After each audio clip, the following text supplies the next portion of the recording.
Corporation లో 13వ division లో పెద్ద ఎత్తున తెలంగాణ ఉద్యమ నాయకుడు సోదరుడు కటుకు ప్రవీణ్ స్వాతి ఇలా బీఆర్ఎస్ పార్టీలో చేరడం జరిగింది. ఈ చేరిన సందర్భంగా ఆ తమ్ముడిని మొట్టమొదటిగా జరగబోయేటువంటి కార్పొరేషన్ ఎన్నికలలో అభ్యర్థిగా కూడా ప్రకటించడం జరుగుతూ ఉన్నది. అదేవిధంగా కాంగ్రెస్ నాయకులను ఈ యొక్క ఎన్నికలలో తప్పకుండా ప్రశ్నించండి.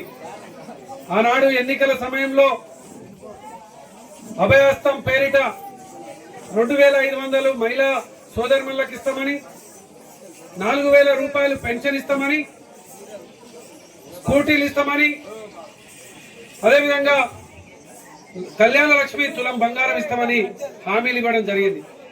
ఆ హామీలను అమలు చేసిన తర్వాతనే మీకు ఓటు వేస్తామని చెప్పేసి రామగుండం కార్పొరేషన్ లో ఉన్నటువంటి ప్రతి ఒక్క అక్క, ప్రతి ఒక్క చెల్లె ప్రశ్నించాలి, నిలదీయాలని ఈ సందర్భంగా పిలుపునిస్తూ ఈ యొక్క చేరికతోని విఠల్ నగర్ లో బీఆర్ఎస్ పార్టీ గెలవబోతా ఉన్నది.